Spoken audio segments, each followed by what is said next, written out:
वंशावली में स्वर्गीय अथवा लेट लिखना जरूरी नहीं है।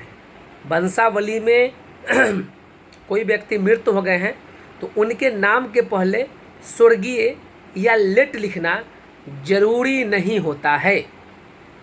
वंशावली के नाम के पहले वंशावली प्रमाण पत्र में नाम के पहले कोई भी पूर्वज आपके मर गए हैं, उनके नाम के पहले स्वर्गीय लिखना जरूरी नहीं होता है। इस पर यह वीडियो मैं आप लोगों के समक्ष रख रहा हूं और बनाने जा रहा हूं। तो वंशावली के संबंध में आज मैं 2 वीडियो बनाऊंगा। उम्मीद करता हूं दोनों वीडियो आप देखेंगे। वंशावली के संबंध में तरह तरह की भ्रांतियां हैं, तरह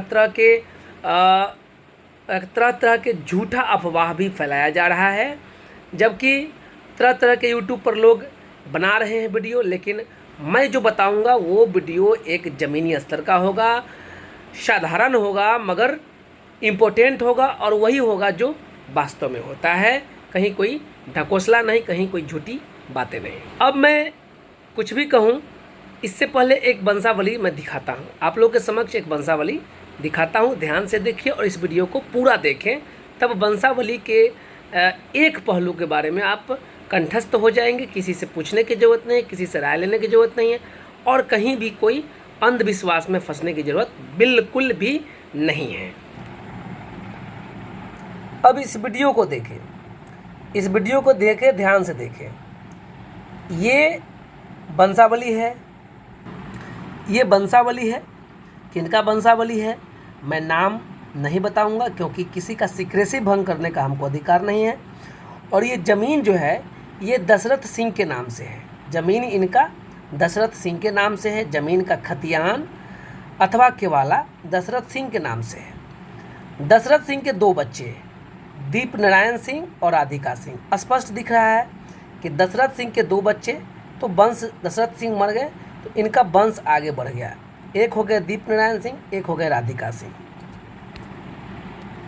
अब दीप नारायण सिंह भी मर गए। देखिए स्वर्गीय लिखने की जरूरत नहीं है, दीप नारायण सिंह भी मर गए। कैसे? वंशावली से कैसे मैं कह सकता हूँ कि दीप नारायण सिंह मर गए? चूँकि इनका खूंट आगे बढ़ गया।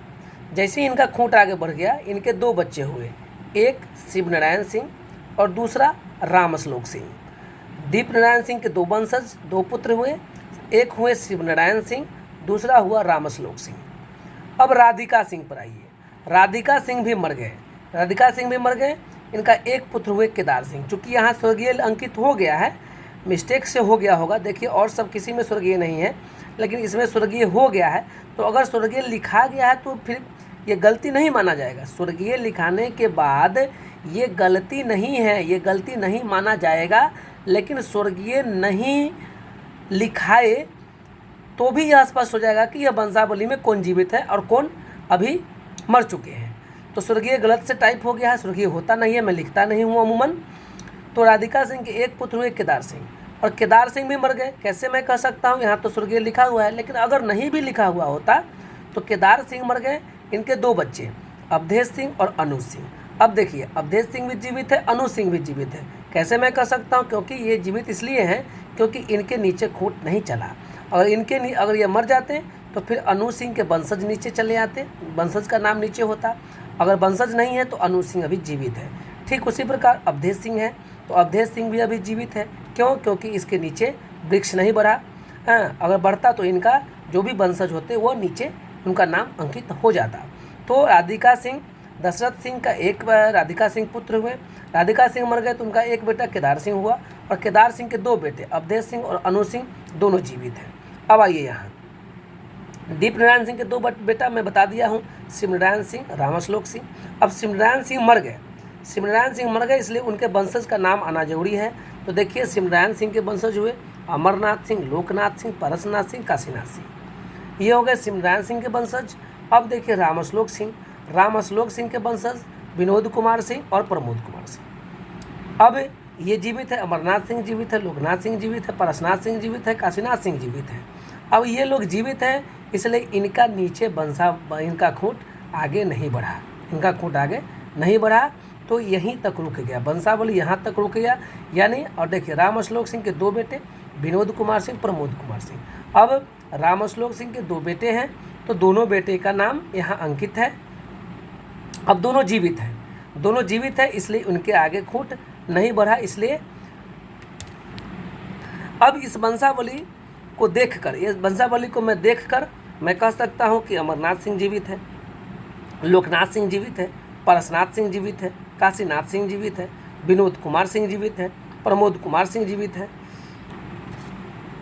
अवधेश सिंह जीवित है, अनु सिंह जीवित है। बिना स्वर्गीय, बिना श्री लिखे हुए स्पष्ट हो गया वंशावली से कौन जीवित है। अब कौन कौन मर गए?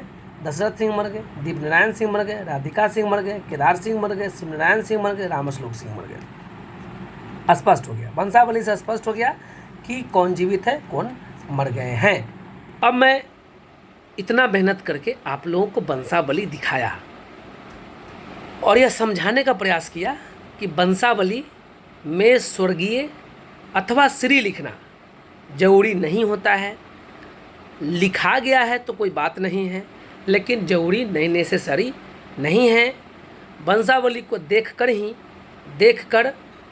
ही कहा जा सकता है कि कौन जीवित है, कौन मर गए। वंशावली ज़मीन के जो खतियानी रैयत होते हैं, जो ज़मीन जिनके नाम से होता है, उसके बाद जितने भी उस ज़मीन में हिस्सेदार हैं, उसको दर्शाने के लिए, दिखाने के लिए वंशावली बनाया जाता है। और वंशावली से एक बात और भी स्पष्ट हो जाता है कि वंशावली जिनके नाम से ज़मीन है, मैं उनके वंशज हूँ, उनका वंशज हूँ, और ज़मीन रैयत के वंशज होने के नाते उस ज़मीन में मेरा अधिकार है।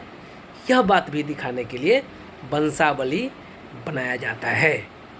उम्मीद करता हूँ यह वीडियो आपको अच्छा लगा होगा। दूसरा वीडियो ज़रूर देखें। दूसरा वीडियो बड़ा इम्पोर्टेंट है, वंशावली से संबंधित वीडियो है कि वंशावली में पुत्रियों का नाम अंकित होना चाहिए अथवा नहीं। यदि आप अंकित नहीं करवाए हैं, बेटी का नाम वंशावली में अंकित नहीं हुआ है, तो आपको क्या क्या नुकसान हो सकता है, मैं अगला वीडियो में बताऊंगा। इसलिए अगला वीडियो बहुत ही इम्पोर्टेंट होने वाला है। समय मेरे पास कम होता है, मुझे बैकग्राउंड सजाने का टाइम नहीं, मुझे वीडियो में एडिट करने का टाइम नहीं, और मुझे उतना आता भी नहीं है। मैं वकील हूँ, ज़मीनी स्तर का वकील हूँ, ज़मीन पर प्रैक्टिस करता हूँ, कोर्ट जाता हूँ, नियमित प्रैक्टिस करता हूँ, और जो जानकारी इकट्ठा करता हूँ वो मैं रोज़ करता हूँ। यानी प्रैक्टिकली अनुभव के आधार पर जो मुझे ज्ञान है उसके आधार पर वीडियो बनाता हूँ और आप लोगों को बताने का प्रयास करता हूँ, और हर वीडियो के माध्यम से मैं कुछ न कुछ बताने का प्रयास करता हूँ। धन्यवाद।